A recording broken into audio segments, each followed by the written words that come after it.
Pode beber, camarada. Mas pode beber. Você vai morar no IML, você tá postando em mim, chamo de olho com F. Ensinando você quer, você vai morar no IML, você tá postando em mim, chamo de olho com F. Ensinando você quer, só ser tiro na cara da bitch. Foda-se essa bitch, eu não ligo pra minha ex-bitch. Tô com a nova bitch, só ser tiro.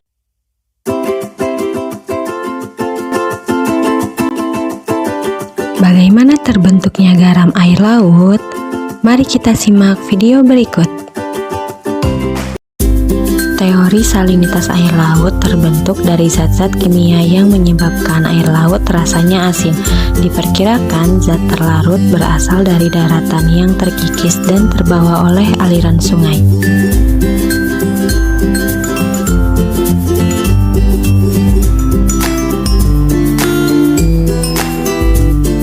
Sungai yang mengalir ke laut yang disebabkan dari pengikisan unsur organik garam, kikisan batuan darat, dari tanah longsor, air hujan, atau dari gejala alam lainnya yang terbawa oleh air sungai membawa sampai ke laut.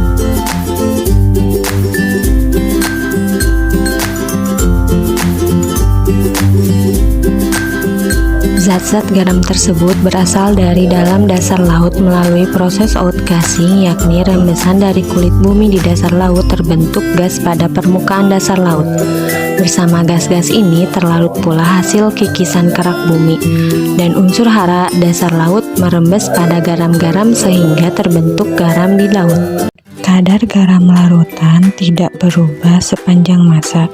Artinya tidak dijumpai bahwa air laut pada suatu wilayah pantai makin lama makin asin. Lalu apa yang dimaksud salinitas air laut? Salinitas sering diartikan dengan tingkat keasinan atau kadar garam yang terlarut dalam air.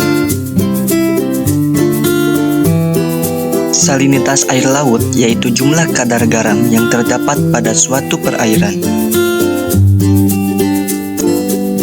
Faktor utama yang mempengaruhi salinitas air laut. Yang pertama, penguapan. Makin besar tingkat penguapan air laut di suatu wilayah, maka salinitasnya tinggi, dan sebaliknya, pada daerah yang rendah tingkat penguapan air lautnya, maka daerah itu rendah kadar garamnya. Yang kedua, curah hujan. Makin besar atau makin banyak curah hujan di suatu wilayah laut, maka salinitas air laut itu akan rendah. Dan sebaliknya, makin sedikit atau kecil curah hujan yang turun, maka salinitas air laut itu akan tinggi. Yang ketiga, banyak sedikitnya sungai. Makin banyak sungai yang bermuara ke laut tersebut, maka salinitas laut tersebut akan rendah.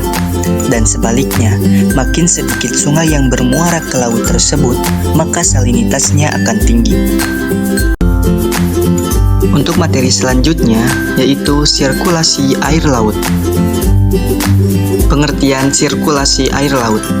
Sirkulasi air laut merupakan pergerakan air laut dalam skala besar yang terjadi di cekungan laut.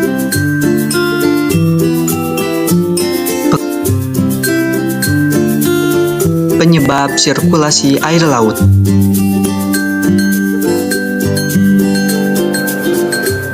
Penyebab sirkulasi air laut yang pertama yaitu angin.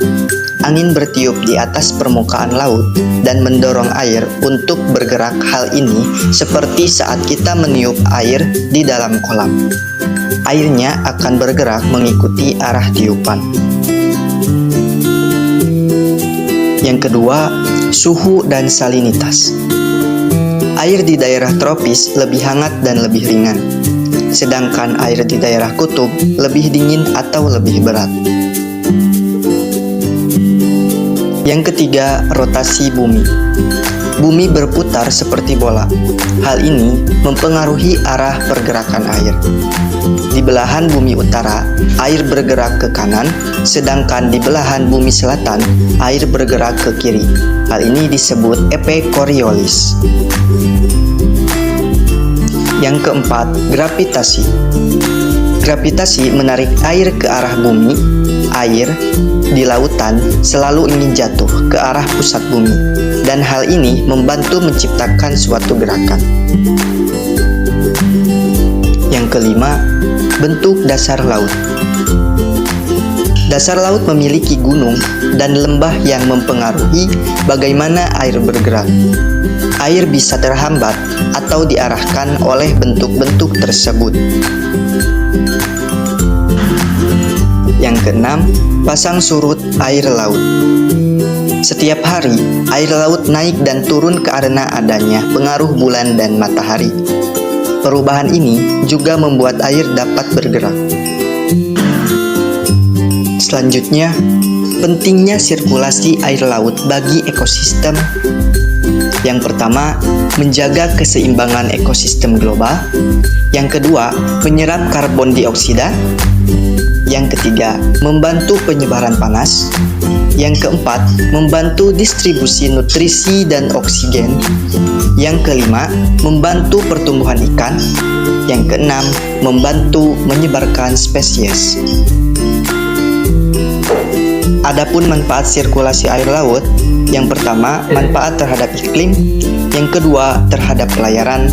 Yang ketiga, terhadap penyebaran gunung es. Yang keempat, arus konveksi atau vertikal. Yang terakhir, manfaat terhadap perikanan.